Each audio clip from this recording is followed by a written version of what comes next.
वो परमात्मा के दिए उस अध्यात्म ज्ञान के प्रकाश में आप जी को ये पता चलेगा कि हम कौन हैं, कहाँ से आए थे, हमें यहाँ कौन रोके हुए है, हमारा यह रहने का उद्देश्य क्या है।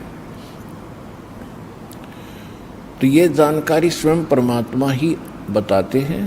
परमेश्वर के अतिरिक्त कोई कितना ही विद्वान अपने आप को समझता हो और चाहे कितना मैं ऋषि मान बैठा हो और आम जीवों के लिए वो चाहे खुदा बना बैठा हो, लेकिन वास्तविकता से वो परिचित नहीं हो सकता, क्योंकि परमात्मा की रची हुई सृष्टि को परमात्मा ही बता सकता है।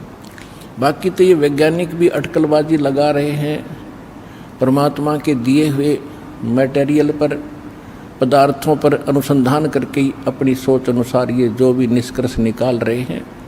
तो ये इनकी अपनी बुद्धि के स्तर की बातें हैं, लेकिन परमात्मा से ये काफ़ी दूर हैं।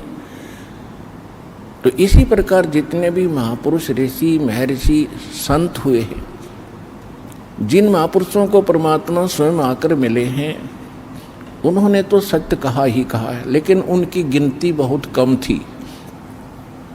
वो संख्या में नाम मात्र रहे हैं और काल के इस अज्ञान को फैलाने वालों की संख्या की कमी नहीं, करोड़ों और अरबों की संख्या में ये रहे हैं। तो कहने का भाव ये है कि आज आपको जो ये शुभ समागम प्राप्त हुआ है, परमेश्वर कबीर जी की असीम रजा समझ लेना आपके ऊपर। नहीं तो ये सारा संसार एक पेट के लिए, निर्वाह के लिए सुबह से लेकर शाम तक और रात्रि के समय उसी के चिंतन में सौपन आते हैं, उसी के चिंतन में सारा दिन व्यतीत करता है और जो मिलना है वही मिलता है। क्योंकि सभी, प्रत्येक मानव चाहता है कि मेरे पास बड़ी कोठी हो, जो वर्तमान में एक बहुत बड़ी भूल लगी है मानव के। उसी आधार से सभी चाहते हैं कोठी हो, कार हो, बहुत बड़ा अच्छा व्यापार हो, लेकिन नहीं बन पा रहा। उसका कारण ये है कि अध्यात्म ज्ञान से परिचित ना होने से हम ये भूल गए हैं कि जो मस्तिष्क में लिखा है वही प्राप्त होगा। और यदि हम अपनी इस ओछी सोच से, दुर्बुद्धि के कारण हम अन्य कोई तरीका अपनाएंगे, कोई चोरी करेगा, कोई मिलावट करेगा, कोई रिश्वतखोरी करेगा, तो उसका दुष्परिणाम उसको भोगना पड़ेगा और पैसा रहेगा नहीं, क्योंकि उसकी किस्मत में वो है नहीं। उसका कारण कुछ भी बनो, कोई चोरी हो जावे, कोई बालक घर का सदस्य रोगी हो जावे जिसमें लाखों रुपए लग जावे, या कोई और अन्य हानि हो करके पैसा वहीं उतना ही रहेगा जो उसके मस्तिष्क में लिखा है, और जो अन्य तरीके से, अव्यवहारिक तरीके से जो धन कमाएगा, उसके इकट्ठा करने में, संग्रह करने में जो पाप इकट्ठे हुए हैं, वो उसके पास शेष रह जाएंगे, वो पैसा नहीं रहेगा। ये आप सोच लेना। यदि इस भक्ति मार्ग पर आपने आगे चलना है, परमात्मा के विधान पर कदम पे कदम रख के चलना, फिर आप देखना आपको कितनी सफलता मिलेगी। आपका घर सुखी, आपका शरीर सुखी, आपकी सर्व मनोकामना जो जायज होंगी, जो भगवान उचित समझेगा, वो सब पूर्ण होंगी। ये निश्चिंत होकर इस भक्ति पर लगे रहना। आज का जो समागम है, ये परमात्मा के उस प्रगट दिवस के उपलक्ष्य में है, जो परमेश्वर स्वयं सतलोक से चलकर आते हैं। सहशरीर आते हैं भगवान, और सहशरीर फिर पूरा काम अपना करके वो सहशरीर चले जाते हैं। आज तक हमें कोई ये क्लियर करने वाला नहीं था, स्पष्ट नहीं कर पाया कि परमात्मा कौन है, कैसा है, कहाँ रहता है, उसके पाने की विधि क्या है, वो कैसे मिलता है, और जो विधि बताई जा रही है उसका प्रमाण कहाँ है कि उस साधना और विधि से किसी को वो स्थान प्राप्त हुआ हो जिसकी हमें आवश्यकता है। तो ये अभी तक बहुत बड़ी पहेली बनी हुई थी, तो अब परमात्मा ने स्वयं आकर ये सुलझाई है। वैसे तो परमात्मा परमेश्वर कबीर जी चारों युगों में आते हैं। सतयुग में सत सुकृत कह टेरा, त्रेता नाम मुनींद्र मेरा, द्वापर में करुणा में कहाया, कलयुग नाम कबीर दराया। चारों युग में संत पुकारे, और कूक कहा हम हेल रे, हीरे माणक मोती बरसे ये जग चुगता ढेल रे। परमेश्वर कबीर जी बता रहे हैं कि मैं चारों युगों में आया हूँ। सतयुग के अंदर मेरा सत्सुकृत नाम प्रसिद्ध रहा। त्रेता में मुनिंद्र ऋषि के नाम से परमात्मा कबीर जी प्रसिद्ध रहे पूरे युग में। द्वापर में उनका करुणा में नाम रहा, और कलयुग में उस परमात्मा का वास्तविक जो नाम है कबीर साहब, कबीर देव, अल्लाहु अकबर, ये पूरे कलयुग में यही रहेगा। वैसे प्रत्येक युग में परमात्मा अन्य रूपांतर करके भी आते रहते हैं, साधु संत का रूप बनाकर कहीं भी प्रकट हो जाते हैं। कुछ समय वहाँ रहकर अपनी प्यारी आत्माओं को सच्चा ज्ञान भक्ति दृढ़ करके वो फिर वहाँ से अदृश्य हो जाते हैं। फिर वो भक्त, वो संत जिनको भगवान मिलते हैं सीधे वो अपने से परिचित कराकर वापस छोड़ते हैं। वो संत भी उस परमात्मा के आँखों देखा गुणगान, उसकी महिमा का वर्णन किया करते हैं। आज आप जी को इस समागम के दौरान अधिकतर परमेश्वर कबीर जी की जानकारी दी जाएगी। वो परमात्मा कौन है, कैसा है, कहाँ रहता है, किसने देखा है।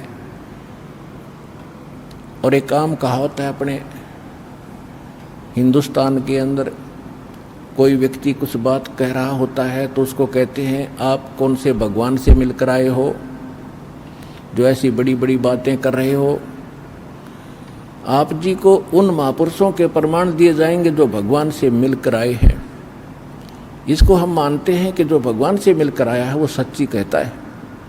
तो जो परमात्मा से मिलकर आए हैं उन महापुरुषों के भी साथ में एविडेंस, उनकी विटनेस आपके सामने दी जाएगी कि इन महापुरुषों ने परमात्मा को देखा और वो भगवान से मिलकर आए, और परमात्मा ने जो उनको मोक्ष मार्ग बताया उन्होंने कौन सी साधना की जिससे उनका मोक्ष हुआ। तो उसी साधना से, उसी भक्ति से आप और हम सभी का मोक्ष संभव है, इति सिद्धम। तो इस सत्संग के दौरान आप जी को ये सभी प्रमाण प्रस्तुत किए जाएंगे। सौभाग्य आपका, आप जी को ये सत्यनारायण कथा सुनने को सुलभ हुई। आज तक हमने ये पता नहीं था सत्यनारायण है कौन। सत्यनारायण, सत्य माने जिसका नाश कभी ना हो, अविनाशी। नारायण मीन जो जल के ऊपर, नार माने जल, आयन माने आने वाला, यानी जो जल पर आकर विराजमान होने वाला। वो कौन? वो परमात्मा है। इसलिए नारायण, नारायण यानी परमात्मा। परमात्मा की एक महिमा है कि वो सतलोक से चलकर आता है और जल के ऊपर कमल के फूल पर आकर वो निवास करता है, जिस कारण से उसको नारायण कहते हैं। और हमने इस नारायण की उपमा लगा रखी थी सतगुण विष्णु जी के ऊपर। सतगुण विष्णु जी जो है, इसको हम सत्यनारायण मानते थे। ये हमारे नकली गुरु अज्ञानी हमें मिसगाइड किए हुए थे। एक पीतल को हमें सोना बता रहे थे। कितना दुर्भाग्य रहा हमारा, और हमारे पूर्वजों ने कितना विश्वास किया इन मूर्खों पे, जिन्हें कह का पता नहीं अध्यात्म मार्ग का। तो हमें अब सत्यनारायण का पता चला है कि कौन है वो सत्यनारायण। वो अविनाशी परमात्मा कौन है, तो उसकी जानकारी आपको बताई जाएगी। परमात्मा चारों युगों में आते हैं। सतयुग में सत्सुकृत नाम से परमेश्वर आए थे और एक सरोवर के अंदर कमल के फूल के ऊपर आकर शिशु रूप धारण करके उन्होंने निवास किया था। वहाँ से एक विद्याधर नाम के ब्राह्मण और उनकी पत्नी दीपिका, वो उस रास्ते से आ रहे थे जिस सरोवर में परमात्मा विराजमान थे। दोनों निसंतान थे। आयु लगभग 60-65 साल की हो चुकी थी, क्योंकि सतयुग में आयु लाखों वर्ष की होती थी। तो तब तक उनको कोई संतान प्राप्ति नहीं थी। वो सरोवर के शुद्ध जल को पीने के लिए उसके अंदर निकट पहुँचे तो बच्चे को पाया, घर ले आए। उन्होंने उसको पाला पोसा और 5 वर्ष के आयु से ही परमात्मा अपने जिस उद्देश्य को लेकर आते हैं उस ज्ञान का प्रचार प्रारंभ कर देते हैं। सतयुग में परमेश्वर ने 5 वर्ष की आयु में एक मनु नाम के एक ऋषि थे, मनु, स्वयंभू मनु बोलते हैं उनको, और उनके विषय में कहा जाता था कि बड़े विद्वान पुरुष थे, वेदों के बड़े ज्ञाता थे। परमात्मा की उनके साथ चर्चा हुई तो परमेश्वर ने कहा क्या कि मनु जी, परमात्मा कौन है, कैसा है? उनकी तो यही कहते हैं आगे पाछे नीम तले, इनकी वही बुद्धि सेट होती थी कि श्री विष्णु जी जो हैं ये सुप्रीम पावर हैं और यही परमात्मा है, अजरो अमर हैं। यही 3 रूप धारण करके ब्रह्मा रूप बनाकर सृष्टि उत्पत्ति करते हैं, विष्णु रूप बना करके ये सतिथि बनाते हैं, पालन पोषण करते हैं, शिव रूप धारण करके सबका विनाश करते हैं। और ये भी कहा करते थे कि अविनाशी हैं, अजरो अमर हैं। फिर उनसे पूछा जाता था कि परमात्मा मूलभूत रूप में कैसे हैं? तो कहा करते वो तो निराकार हैं, वो दिखाई थोड़ी देते हैं। समाधि लगाते हैं तो केवल परमात्मा का प्रकाश दिखाई देता है। और समाधि दशा में हमने देखा श्री विष्णु जी ही हमें दर्शन देते हैं। ये काल कैसे छल करता है कि जैसे श्री ब्रह्मा जी, श्री विष्णु जी, श्री शिव जी ये तो सगुण देवता हैं, इनके सामने रहते हैं, ऋषियों के सामने खूब प्रकट होते हैं, इनको सब मालूम है क्योंकि इनकी दिव्य दृष्टि काम करती होती थी। सतयुग त्रेता कुछ द्वापर तक भी दिव्य दृष्टि ऐसा होता जैसे हम अपने घर बैठे चैनल में, टीवी के अंदर, और यदि कहीं पर भी कोई कार्यक्रम हो रहा हो, किसी जैसे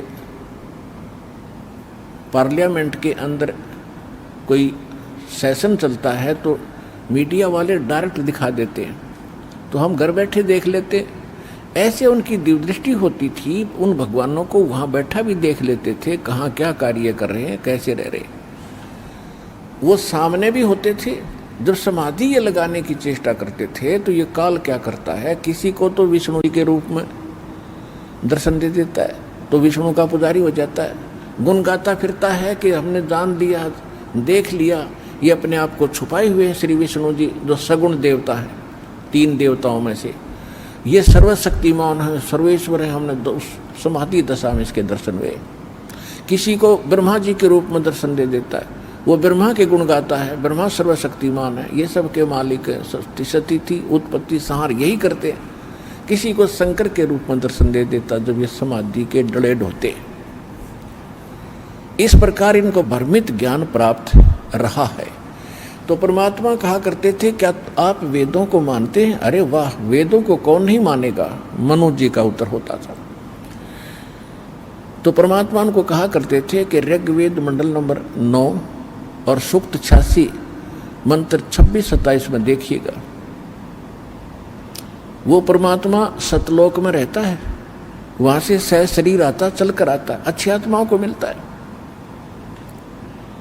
लेकिन कहते हैं राज तजना सहज है, सहज त्रिया का ने, मान बढ़ाई ईर्षा दुर्लभ तजना ये।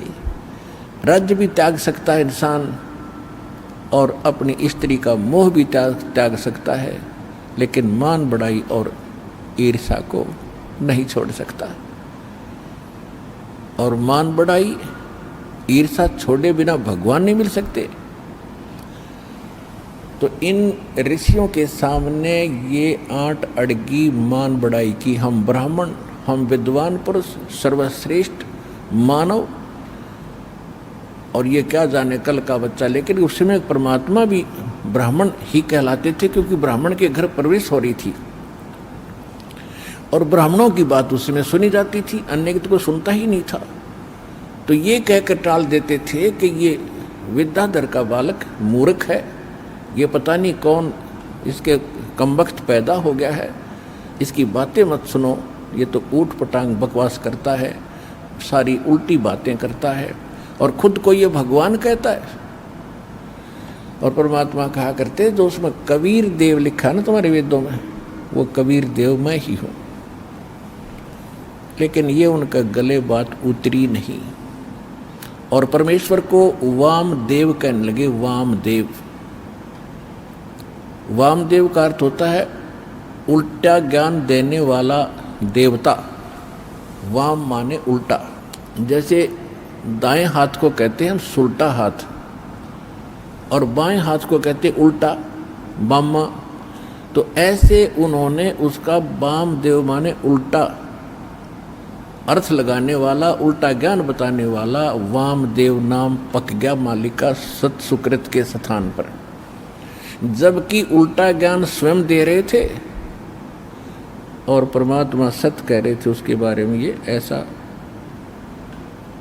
अपना मन गढ़ंत कहानियां बनाकर मालिक की बात मानी नहीं। फिर भी परमात्मा उनको लज्जित बहुत करते थे, शर्मिंदा बहुत करते थे, सभा में खड़े हो जाते थे कि झूठ बोल रहे हो पंडित आप, ऋषि जी आप गलत बोल रहे हैं। परमात्मा वेदों में कोई और लिखा है, उस नर आकार लिखा है, मनुष्यवत लिखा है। लेकिन उस समय इन वेदों को पढ़ने वाले चंद ऋषि होते थे और उनकी रोजी रोटी और प्रभुता उनके साथ अड़ी रही। भगवान के सत्य को उन्होंने स्वीकार नहीं किया। त्रेता में परमात्मा आए थे मुनिंद्र ऋषि के नाम से। अब आपको संक्षिप्त सा विवरण दे करके पिछला फिर कलयुग के अंदर जो मालिक आए थे उसकी जानकारी, वो लीलाएं आपको अधिक सुनाई जाएंगी, क्योंकि वो तो आज प्रत्यक्ष है हमारे सामने। उन घटनाओं की जो लीला की थी दाता ने, आज भी हमारे पास उनके अवशेष बचे हैं और हमें आसानी से विश्वास हो सकता है कि परमात्मा कैसी लीला करता है और वो कौन है। तो जब परमात्मा त्रेता युग में आए थे, मुनिंद्र ऋषि के नाम से मालिक प्रसिद्ध हुए। उस समय वही सतयुग वाली जो आत्मा विद्याधर की थी, वही आत्मा वेदविद ब्राह्मण के रूप में जन्म हुआ और वही दीपिका नाम की उसकी पत्नी, सूर्या नाम की उसकी पत्नी बनी। उस जीवन में भी वो निसंतान थे। उनको भी परमात्मा त्रेता युग में भी ऐसे ही जल के अंदर कमल के फूल पर शिशु रूप में प्राप्त हुए। और जब भी परमात्मा जिस युग में आते हैं, उनकी लीला कंवारी गायों से, उनकी परवरिश की लीला कंवारी गायों से होती है, अन्यथा वो टच नहीं करते किसी दूध को, जल को, आहार को। फिर कंवारी गायें लाई जाती है, उस पर परमात्मा का आशीर्वाद होता है, वो दूध देने लगती है जब वो दूध पीते हैं। और वो दूध आता कहाँ से है? सतलोक से आता है। तो इस प्रकार प्रत्येक युग में मालिक की परवरिश की लीला हुई। जब परमेश्वर मुनिंद्र नाम से आए हुए थे, धीरे धीरे बड़े हुए। 5 वर्ष की आयु से ही उन्होंने सब विद्वानों के छक्के छुड़ाने शुरू कर दिए। लेकिन इन ऋषियों और ब्राह्मणों का एक स्वभाव बना रहा कि हमसे उत्तम कोई नहीं, जबकि परमात्मा भी ब्राह्मण कुल में ही थे, त्रेता में भी। लेकिन उन्होंने उसको बालक बताया और बालकपन से ही मालिक ने उनके छक्के छुड़ा दिए, सच्चा ज्ञान कहा। तो सभी को ये कहने लगे ये बालक तो मूर्ख है, इसको पता ही नहीं, अभी कोई इसने शिक्षा प्राप्त की नहीं है, ये अभी ऐसे उठपटांग बकवास कर रहा है। जिस कारण से अन्य ब्राह्मणों ने भी उसको अनदेखा कर दिया। फिर भी परमात्मा की लीला अलग रही है अपनी प्यारी आत्माओं को किसी न किसी तरीके से उनको भक्ति युक्त करते रहे हैं, और जिस कारण से हम आज तक परमात्मा की चाह और तड़प में भटकते रहे। ये उस परमात्मा की देन रही, नहीं तो काल चाहता है कि नास्तिक हो जाए, भक्ति में इनकी रुचि रहे नहीं। ऐसे भक्ति, ऐसा ज्ञान और ऐसा समाधान बता दिया जाता है कि भक्ति करते करते भी हानियाँ होती रहेंगी, कुछ दिनों के बाद सब नास्तिक हो जाएंगे। लेकिन सतयुग त्रेता द्वापर में पुण्यकर्मी प्राणी जन्म लेते हैं, वो चाहे कुछ भी साधना कर रहे हैं, किसी भी देव की कर रहे हैं, लेकिन उनके पुण्य मिल रहे होते हैं प्रारब्ध के, और वो मान बैठते हैं कि हम जो पूजाएं कर रहे हैं इससे हमें लाभ हो रहा है, या भूल लगी रही अभी तक। अब कलयुग में आके वो बात स्पष्ट होनी थी, क्योंकि हमारे पुण्य तो समाप्त हो लिए, जो विशेष पुण्य थे वो समाप्त हो गए, बहुत कम शेष बचे। और अब हम साधना भी करते हैं और हानि ज्यों की तो हो रही है, और उन्हीं देवताओं को पूज रहे हैं जो परंपरागत हमारे पूर्वज पूजते आए। आज हमारी दुर्गति शुरू होगी उन्हीं साधनाओं को करते करते। फिर हम कहीं और दौड़ते हैं और भागते हैं, किसी संत के पास जाते हैं। तो इससे सिद्ध हुआ कि जो साधना आपकी परंपरागत थी वो नकली थी, यूजलेस थी, आपको कोई लाभ दे नहीं रही थी, और फिर भी कर रहे थे, क्योंकि पहले पुण्यात्माएं थी, उनकी पुकार सुनते थे, क्योंकि उनके प्रारब्ध में, पुण्यों में वो लिखा होता था, उसको दे देते थे। वो मान लेते थे कि हम जो पूजा जिस देव इष्ट की कर रहे हैं, चाहे कोई समाधि पूज रहे हैं, उसने हमें लाभ दे दिया। और अब कलयुग में मालिक को पता था कि ये भी समस्या हल हो जाएगी, ये पूज पाज के छक लेंगे और कोई लाभ होगा नहीं, फिर ये भटकते फिरेंगे और ठग लेंगे सब संत इनको, तब मेरा दास जाएगा 5505 जो वर्ष बीत जाएंगे कलयुग का, सबको सुख देगा, पहचान बता देगा हु इज गॉड, और क्या करता है भगवान, ये सुख देता है भगवान जिसको हम भूल चुके थे।